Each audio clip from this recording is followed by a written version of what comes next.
Welcome to Global Socialpreneurs, a one-of-a-kind talk show showcasing expert social entrepreneurs.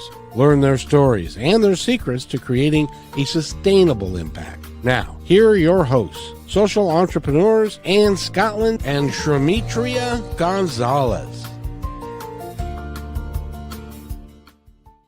Hello, everyone, and welcome to episode 1 of Global Socialpreneurs. I'm so excited about this. This has been a long time in the making and a real dream come true. We are Global Socialpreneurs. This is my co-host, Shimitria Gonzales. Hello. Who's joining us today.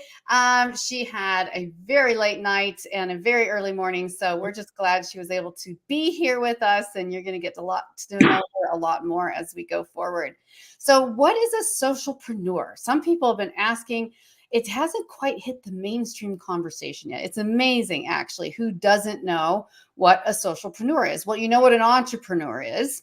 Well, a socialpreneur is someone who basically does the same thing, but instead of the purpose being to get rich and make a lot of money, the purpose is to solve a very specific social problem and create a for-profit business that can create a sustainable impact. So that doesn't mean the founders can't get paid. That doesn't mean the employees can't get paid. Hopefully everybody gets paid, but that's how it's set up. Instead of being a traditional nonprofit where you rely on fundraising and grants, social entrepreneurship is how can we build a smart business that helps solve a problem on the ground in real time. Shimitria, how do you see social entrepreneurship?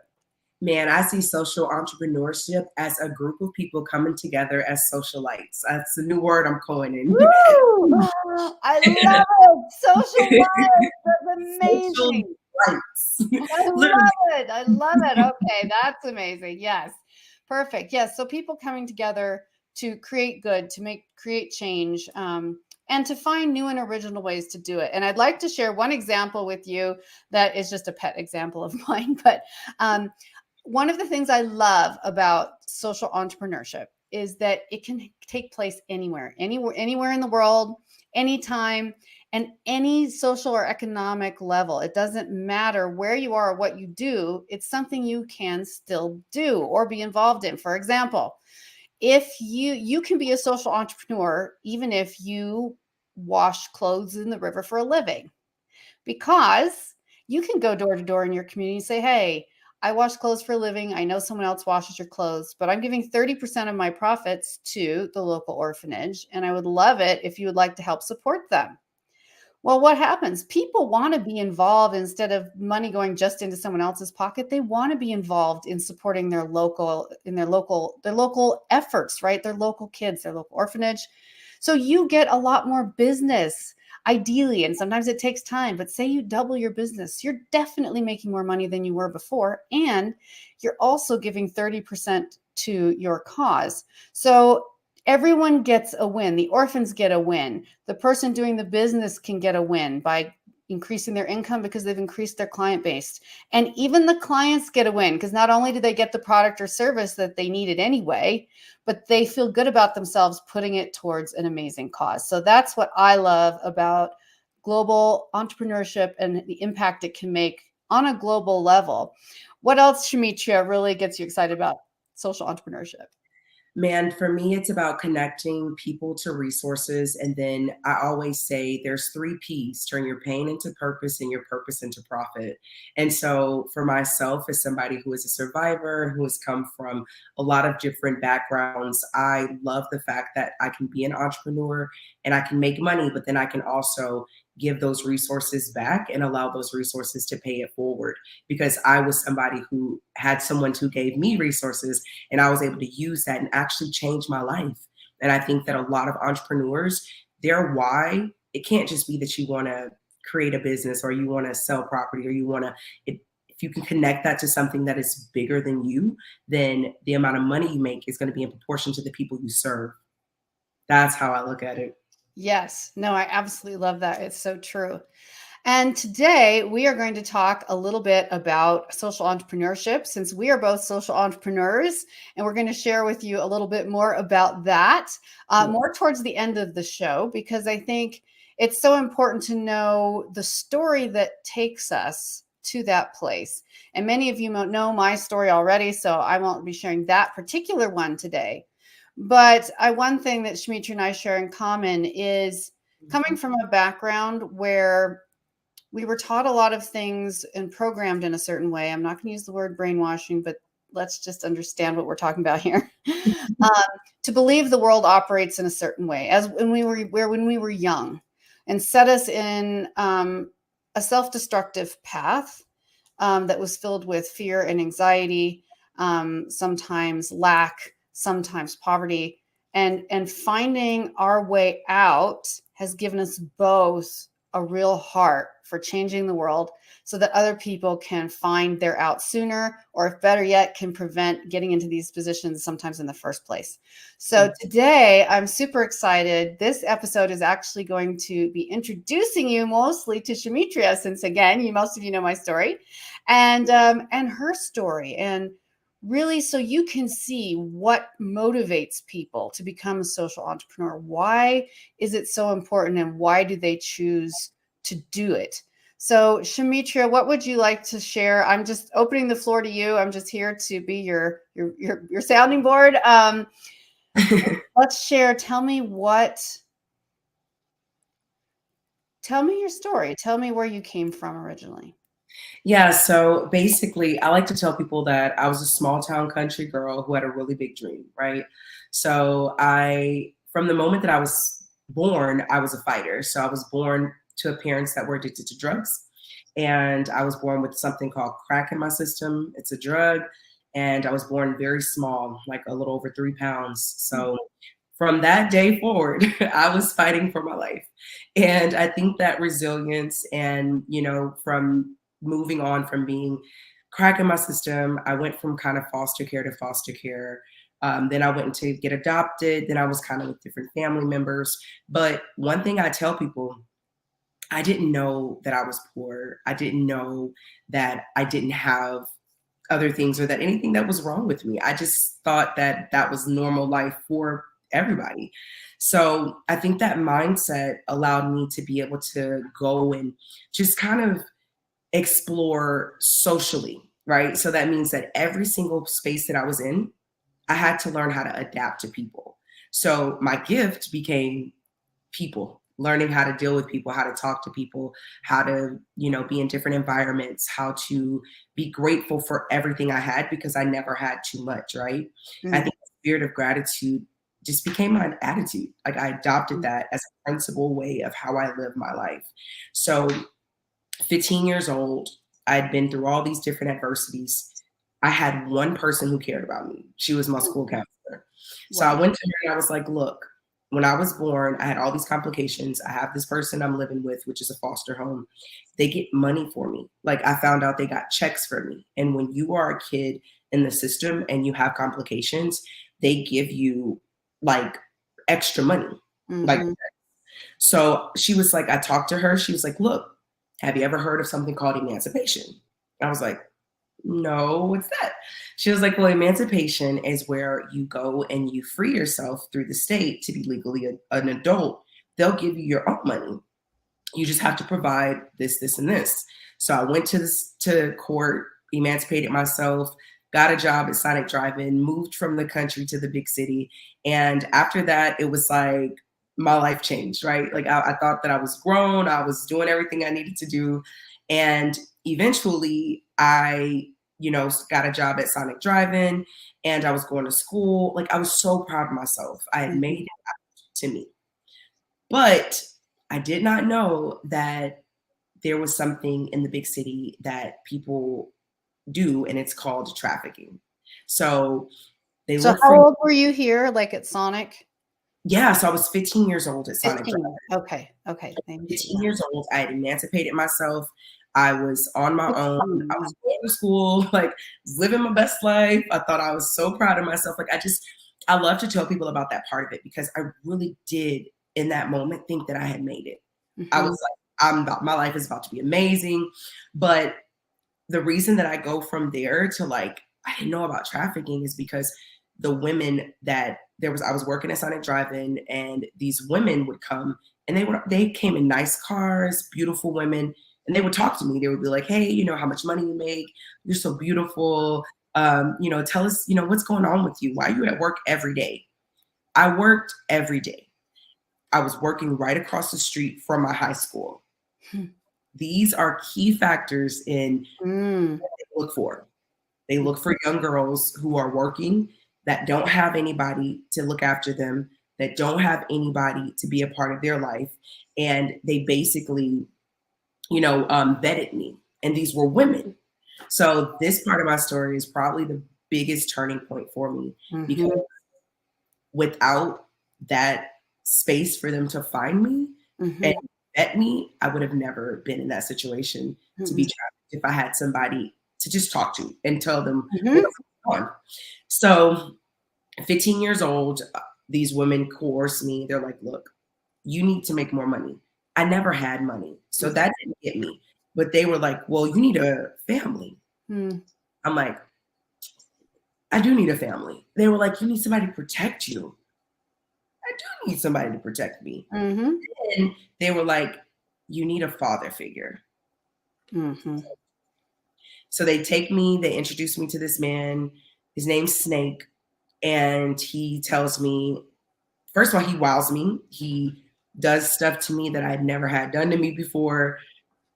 Treats me like a princess the first day, talks to me, does all this stuff to get me to feel comfortable. And says, you're about to be a part of our family. And the only rules is that you have to pull your weight. I'm going to help you be a waitress. You don't make money, but you get a house, you get a ride anywhere you need to go, and you get protection. And you get to be a part of something bigger than you. You get to be a part of a family. So now let me ask about that, because that's just really incredible. So the lead into this, that what's so critical, is the fact that you were recruited by women who appeared to be successful, beautiful women, and they were the ones who recruited you. And you needed belonging. You'd never really had belonging, right? So if he offers to take care of you and dress you well and live in a house with other people that are part of this family and keep you safe, that's amazing. But it's safe more because you don't know that you're an asset. You think you're just part of a family member, right? Wow. Yeah. So that's when the pivot happened. So we go down, first I was a small town country girl, didn't really have too much going on in my life, kind of tossed around. I free myself. I'm happy. I'm working. I have a system. I have support from the system, from my coaches in school. And then I meet these women, and then I go off and go with them. And now after that, first they started waitressing, which I did. It kind of like nobody hit me. They weren't mean to me. I was in a mansion. These were multi-millionaires. There were high clientele. I wasn't walking the street. Like, I want people to know that the ways that in America, this is in America, in Texas, that I was coerced and that I was vetted in, was very much so like a organized system of crime that it pacifies you and pacifies you. And as it goes on, it went from waitressing to dancing to taking a shot, go to sleep, wake up, go to sleep, wake up, go to sleep, wake up. And that's when I knew, like, that was 3 years into it. It was not like if they would have just gave me a shot and I was going to sleep, waking up, and my life went from school and to student athlete and someone that I was on student council. Like, I really prided myself in getting emancipated and doing for myself. I was still this person. I just got involved with the wrong people that I thought were family. And it was like, when you say a shot, you mean not just a shot of alcohol. You mean an injection. No. And we had a private doctor. And so he would come to the house. Yeah. If anytime a woman had a woman issue, anytime you felt any way, anytime you had a problem, sick, anything, you get a shot, you get pills, you never go to the hospital. They have somebody private, that's a doctor that comes and takes care of you. And there, no paperwork, no Medicaid. Like Right. it's all in the system. Pregnant, they had a person to do abortions. That's why I hid my pregnancy. I'll get to that in a little bit. But so when they gave you, what were you getting injected with? So let's say you're paired up with a client, I'm assuming. Yeah. From after dancing or whatever you're doing, and then you pause and you get given a shot. And what is that shot doing? It makes you forget. Wow. It would be this moment of what's happening, Mm-hmm. and then you wake up. That's the best way I can really describe it. Till this day, I tell people that I speak from my heart and I speak from spirit, because I don't remember anything. It still has complications till this day of my memory. I have to write everything down. I have to have a schedule, a calendar. I literally have like all these notes and sticky things because my memory doesn't work like that. And I will forget things like if I don't have it written down. So I suffer from that complication. I don't know what it was, but it's kind of like Molly, if that makes sense. So long-term results, though, which I think a lot of people wouldn't necessarily think of, that using that over years, it actually can affect you forever, right? In those doses. Yeah, seriously. And basically after that, it started to get really bad because I was 17 at the time when we started the shots, and we would go to something called like a penthouse. Like, we're at the top of the best hotels in Dallas, in Frisco, in Little Elm. And we'd go there, and there, every day it'd be like somebody different. Mm-hmm. And eventually I stopped going to school. Mm-hmm. So that was the first red flag. I took my ACTs, I took my SATs. Like, y'all, when you think of a double life, like this is like real deal double life, but I still had enough in me to not give up on education. Like, I just knew it made me feel like I was doing, like something of importance. So that was the energy that I brought into the same work of working with my trafficker and with my women in there. And I made a lot of money. My fee every night was $2,500. That's 2 people. Like, sometimes it was like 5 people, and I would give my money to other women who weren't as hardworking as me, who didn't have a work, So, and I know it's weird to even express it in that way, but I'm just doing it to paint a picture of how I'm sorry, what's the new word for it? I'm trying to come out, but we can just use brainwashed. It's fine. Everyone knows what that means. How brainwashed I was at that time, like legit. And so basically what I tell people is there was 3 turning points. Because they're like, well, how did you get out of it? Like, what happened? That's always the thing, because I would have never got out of it because I loved that person. I loved the people around me. And if something happened to them, we were all accountable. Like, everybody got punished. So we had this mindset of like, oh, we all got to work together, right? So the biggest, the first red flag was one of my friends. Her name is Cinnabuns. She took the shot, and we did our thing, and we were in the hotel room, and I remember like waking up, and you always kind of wake up, and so I was shaking her, and I'm like, hey, Cinnabuns, get up, we gotta go. And Cinnabuns never woke up. Like, I'm literally shaking her. I'm like, we gotta go, like, Cinnabuns, get up. So now I'm shaking, I'm like freaking out. I'm like, what happened? Is somebody hurt? Like, and then in that moment, step 1 was like, wait, that could have been me. Cinnabuns was 14. Oh. Yeah. So I looked at her like I was responsible for her. I was 17.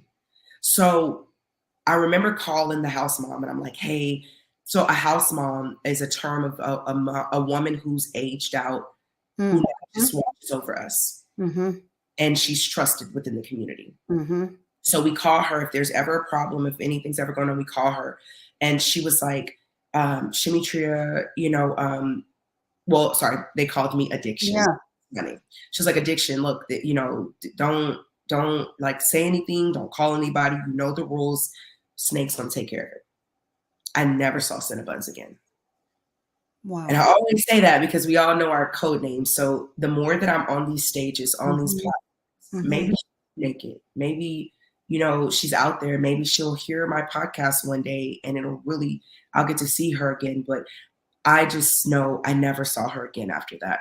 And so that was step one. That was the thing that like my brain, something clicked neurologically in my brain. Like fire and rock, like it did not feel right. It did not seem right. If we're family, why won't you tell me what's going on? Step two, before, I was always a very nice woman. I'm always everybody's favorite. Even in the midst of that community, I never got beat on and hit because I followed the rules. I never talked. I did what I was supposed to do. I went to school. I worked. I would wake up, get myself back together. If I had a problem, call Snake, call the house mom, get the doctor, give me a shot, problem goes away. Like it was sad, but even on my menstrual, they gave us makeup wipes, makeup swabs that you swab your face, and we put them up us because it would suck up the blood and you have to do. Like these are things that I just thought were normal. Like the things that we would have never think of even at all. And yet this was normal. Yeah, this was normal. I just knew what to do. So strike two was now he started physically hitting me because I started asking questions. I never asked questions. Where's Simmons? When are we going to find her? How? And I was asking the girls. Girls got mad at me and teamed up behind my back and told Snake. So for the first time, he beat me. He taped my mouth because I talked too much. And he ripped the tape off my mouth. And then he put tape on my mouth and put me in the basement. In Texas, there's these things we have called basements that are under the house. And he put me in the basement. And for 3 days, I just remember like I didn't eat, I didn't drink, and my mouth was taped. So that was strike two. Because now this is not right. Like it does not feel loving anymore. Like you crossed the line. Where is my friend? Where's this little girl who looked at me like a sister? Two, how could you hurt me when I've always been hurt by everybody? All I asked you to do was, like you said, I was family. You said I was your daughter. You said that you would treat me like this and that we were together. But all the girls turned their back on me. You turned your back on me. Now I'm like done. Like I'm almost to the point to where, you know, I'm about to leave or run away. But if I run away, who's going to look after the other girls? Because I'm like a leader here. So, strike three, and this is where my story completely changes. There was somebody that infiltrated the system. We call them a square. This is somebody who's been there, does not ask for services, but still pays and acts like you're doing the services, but they just are lonely. Those are people because you don't have to do anything. They still, you know, everything goes by. But he had been coming for a little over a year. I did not know he was a pastor. The FBI system. So I got so angry that I opened up my mouth to tell my story to him. And for the first time, he had my truth. He was wired. So they were listening to me, and I became an informant. I did not know this, though. I would have never said anything. But because I said the story about Cinnabons, and it was like basically a murder, like a overdose. Like I told him everything. And I just was crying, and he was consoling me, and you know, I didn't have that, and I'd never had that actually. Nobody did that to me. So a couple of days later, FBI comes in, kicks down the door, guns everywhere. This is where I said strike three came in. Because I was an informant, I did not get a prostitution charge. Wow. All the other women in the house got prostitution charges. Wow. So that was because you had spoken up, that worked in your favor in the end, but it could have gone badly the other way if the wrong people had found out. And also, just so I didn't want to miss this part of two, because I know that, so somewhere in here, you got pregnant, right? Yes. So in the midst of that, and the reason that I kind of like jumped over that is because we go straight to the past. Sure. But 16 years old, you know, it was just one and done. Like, I didn't know about it. Right. But when we converted, remember I told you we went from taking like dancing to waitressing to dancing. And then they introduced the shot thing, which was like Molly or whatever. We would go to sleep and wake up. 3 months into it, you know, I'm not having a period anymore. Like, I always told the doctor, I was like, I really want my body to be natural, and it helps me have problems. So that's when they said, okay, as long as you use the makeup and you could work every day, then you're good. I'm like, okay, cool, I'll do that. So eventually I stopped using makeup swabs. I'm like, I haven't had a period, but I wasn't showing. I was really small. So I keep going. And at the time I'm kind of playing sports too. I think it was basketball season.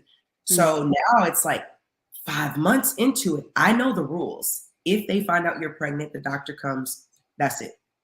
You're out of work like a week, you go back to work. Like, literally a week is the longest I've ever seen one of the girls who got abortion out of work. Seriously. Wow. So I knew after 5 months that it was too long and they wouldn't be able to do it, or they would kill me if they did the procedure. So by the time they found out, I was 6 months pregnant, and I wanted to keep the baby.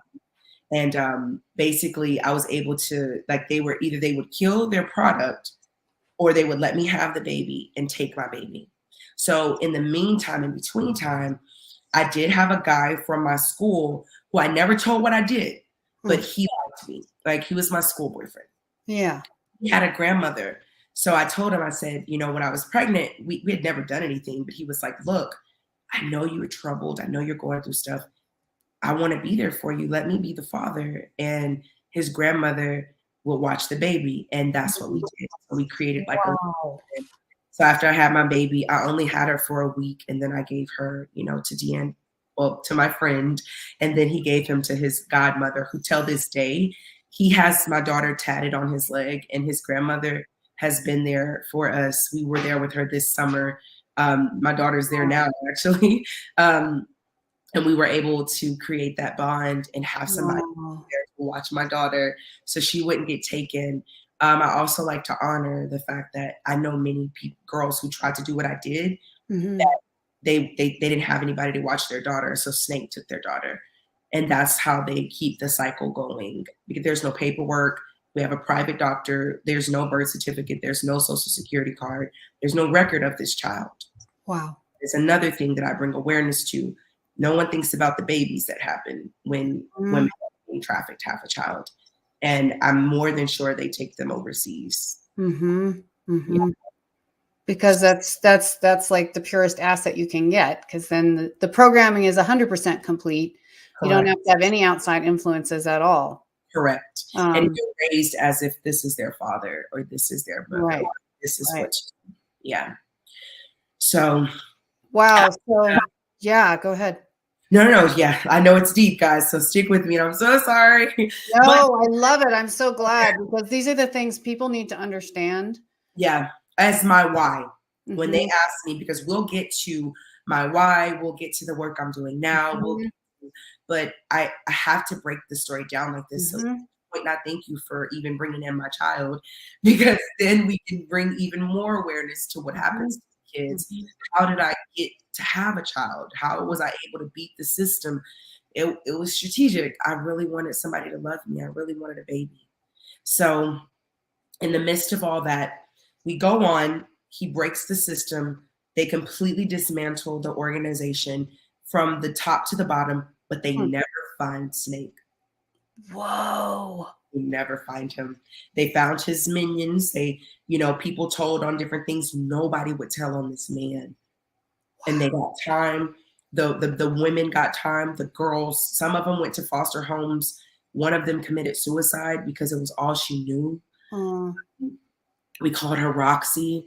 You know, I honor these women because these were my friends. These were people who I loved, but they blamed me for breaking up the family. For ruining their life. Yes. Wow. Well, the reason that I never told my story, I didn't tell my story till I was 27 years old. I was so ashamed. But for myself, I was actually able, after the pastor came in, FBI came in, they took people everywhere.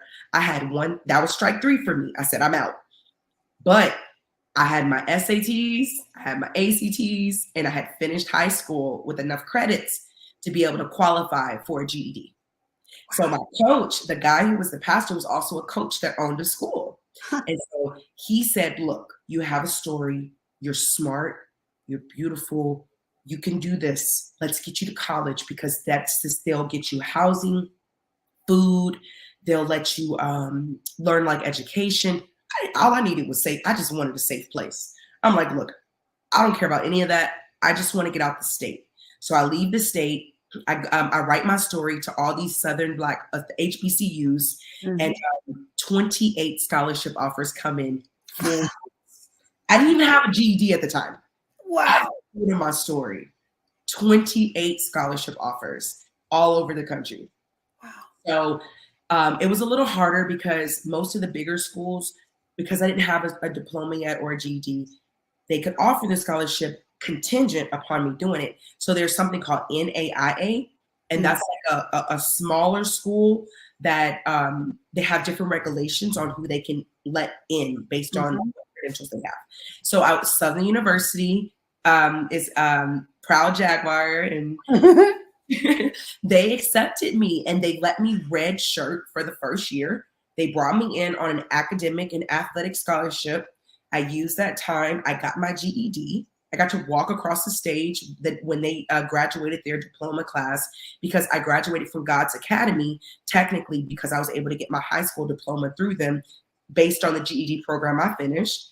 Used that, got a full ride scholarship, played volleyball and basketball collegiately for the next 4 years, graduated magna cum laude, finished, got my daughter. My first job was a community organizer, started organizing for the state of Louisiana, got a job as with the Louisiana Foundation Against Sexual Assault, got a job with the New Orleans Family Justice Center, started working with the Justice and Accountability Center, started volunteer coaching at the Nord Local Recreational Center. And that's why I tell people, it's not how you start, it's how you finish.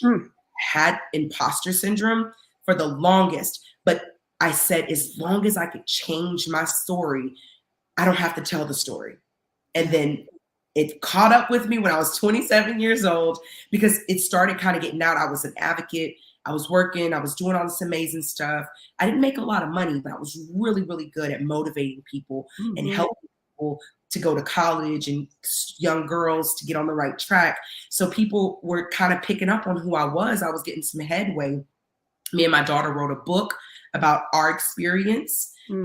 Just talked about the rape and me having her. It's called The Reflection I See. And we got the news, all this great stuff was happening.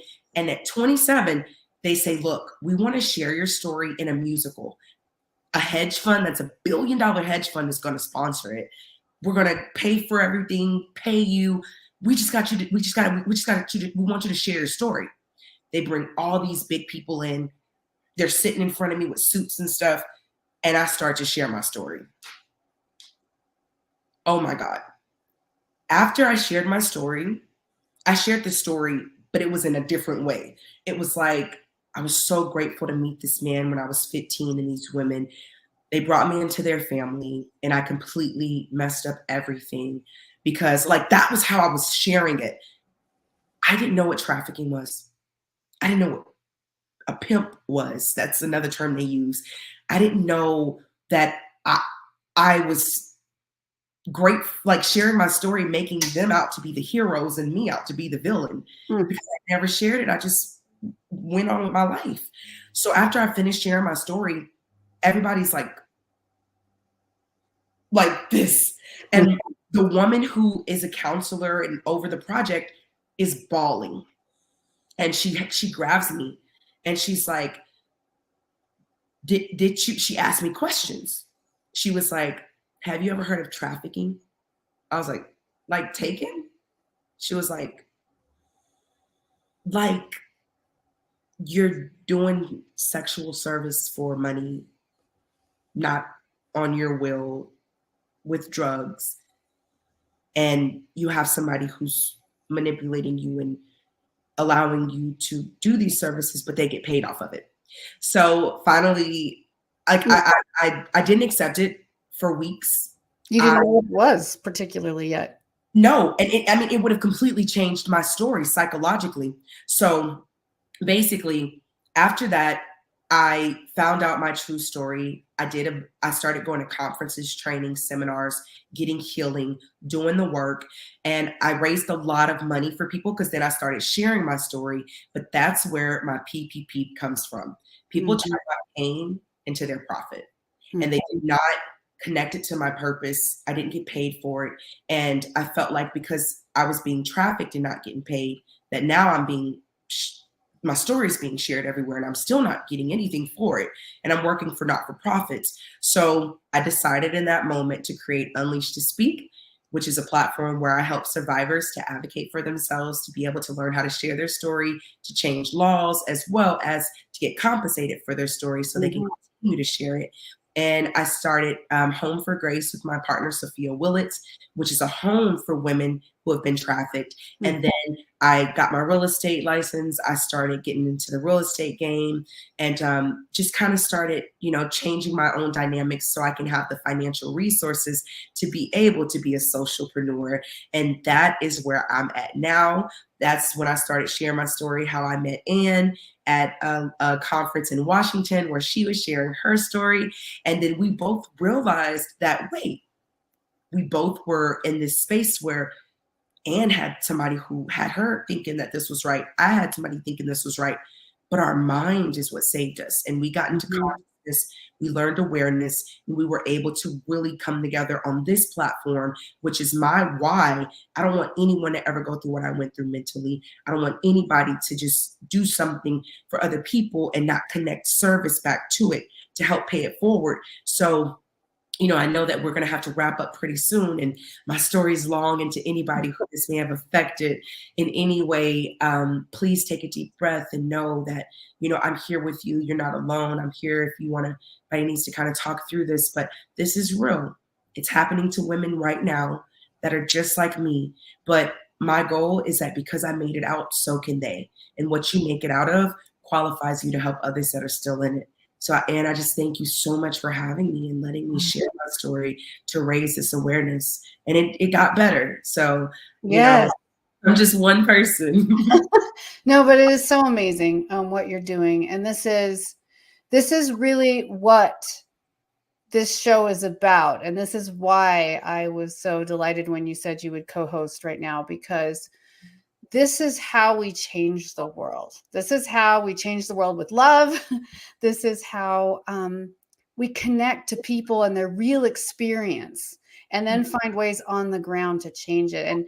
And next time we're going to talk even more about the new social entrepreneurship that you're starting for women, which is even super exciting. And remember, everyone who's watching, remember, that's what's really exciting about social entrepreneurship is the ability to not just give, but also provide a way to help people sustain themselves, to make your impact sustainable, to have money that can come back in and keep it growing even long after you aren't running it anymore.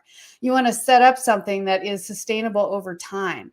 And this is the real beauty of what this does. And Shimitria, I just want to thank you again so much for being here and for sharing your story. I know that every time you share it, it touches you. It touched me, and I've heard it before, and it touched me again. And this is going to make such a tremendous difference in so many lives. And what people can do here is they can look up your information that's been showing throughout the show. They can look at the notes. You can look at mine. And you'll hear more next time about what Shimitria is building, about the Socialpreneur Mastermind that I have, and find out how you can start, because it's never too soon. It's never too late. You don't have to wait till you're older. You don't have to wait till you're richer. You don't have to wait till you're retired. You can look at this woman. She's doing it now as a young woman, right? So if you think you have excuses, find what it is you're really passionate about, especially something on the ground, something that you've experienced, something that you know about, something that you have an intelligence and understanding on, or get intelligence and understanding and research and talk to the people on the ground so that you can make that change. We're going to have to wrap, but you will see us again next week, same time, same place. So we'll be streaming on, let's see, that's 12 p.m. noon Eastern time, 9 a.m. Pacific. And Shimitria and I will be here. We're going to interview another incredible mover and shaker who is changing the world and runs a chain of bakeries to help rehab ex-con women and teach them how to make their own income and become independent again. So you're going to just want to be here. Meet Tammy Jordan next week with Shametria and I. Thank you for being here. Send us a message. The email's on the screen. And be well and love someone today. Take good care of them and yourself. Bye. Bye.